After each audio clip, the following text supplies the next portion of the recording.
সমাজের একটি প্রচলিত কথা আছে যে মেয়েরাই মেয়েদের চরম শত্রু হয়। হ্যাঁ, এটা একদমই বাস্তব কথা, কিন্তু তার মধ্যেও কিছু ব্যতিক্রম ঘটেই থাকে। যেমন আমার হাতে গোনা কিছু গুটি কয়েক বান্ধবী, যারা আমায় আর্থিক সাহায্য করতে পারুক আর না পারুক, মানসিক শান্তিটা ভীষণভাবে দেয়। যখনই আমি কোনো খারাপ অবস্থার মধ্যে দিয়ে যাই, আমার সবার প্রথম ওদের কথাই মাথায় আসে। এবং ওই গুটি কয়েক বান্ধবী যাদের সাথে আমি কথা বললে চঞ্চল মনটাও পুরো শান্ত হয়ে যায়। এবার আসি এই কেকের কথাতে। তেমনই এক বান্ধবীর রেফারেন্সে এক কাস্টমার আমার থেকে এই কেকটা অর্ডার করে। আমার বান্ধবীর বাড়ির প্রতিটা ওকেশানেই আমার হাতের কেক চায়। তো সেখান থেকেই এই কাস্টমার আমার কেক টেস্ট করে এবং তার ভীষণই পছন্দ হয়। তো সে ঠিক করে রাখে যে সে আমার থেকেই কেক নেবে এবং সেই মতো আমাকে বলে। কিন্তু আমি প্রথমে অর্ডারটা নিতে রাজি হতে পারিনি, কারণ রিসেন্টলি আমাকে অনেক অর্ডারই এইভাবে ক্যান্সেল করতে হয়েছে। তার কারণ হচ্ছে এতটা দূর বানিয়ে তো আমি ফেলবো, কিন্তু ডেলিভারিটা কী করে করব।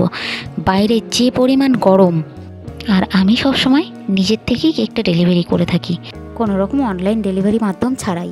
সেক্ষেত্রে নিয়ে যাওয়া যে কি টাফ, এটা ভেবেই আমি অর্ডারটা নিতে চাইছিলাম না। তো সে আমাকে এতটাই জোরাজোরি করে, এতটাই প্রেশার ক্রিয়েট করে, মানে সে আমার থেকেই কেকটা নেবে। তো সেই কারণে আমি বাধ্য হই অর্ডারও নিয়েছি এবং তাকে এটাও বলেছি আমি কিন্তু জানি না যে কেকটা যাওয়ার পর তোমার ওখানে কিভাবে পৌঁছাবো বা কী করব, গরমে কেমন থাকবে কেক।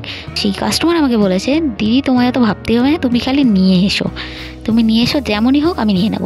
আর এই রকম কনফিডেন্স দেওয়ার মতো কাস্টমার পেলে তখন অটোমেটিক্যালি আমাদের মতো মানে যারা হোম বেকার, তারা যদি এরকমভাবে আশ্বস্ত হয় যে যাকে আমি কেকটা দিচ্ছি সে আমাকে বলেই দিচ্ছে যে যা হবে আমি নিয়ে নেব, তোমাকে অত ভাবতেই হবে না, তুমি জাস্ট নিয়ে এসো, তখন তো এমনি অটোমেটিক্যালি মন থেকে একটা জোশ চলে আসে, না আমি দিতে পারবোই, ঠিক আছে আমি দিয়ে দেবই। তো এই ছিল এই কেকটার গল্প। এবার তোমরা বলো তোমাদের কেকটা কেমন লেগেছে। ও হ্যাঁ, কেকের ভেতরটা ছিল বাটারস্কচ। কেকের রিভিউটাও আমি তোমাদের সাথে শেয়ার করলাম। ভিডিওটা যদি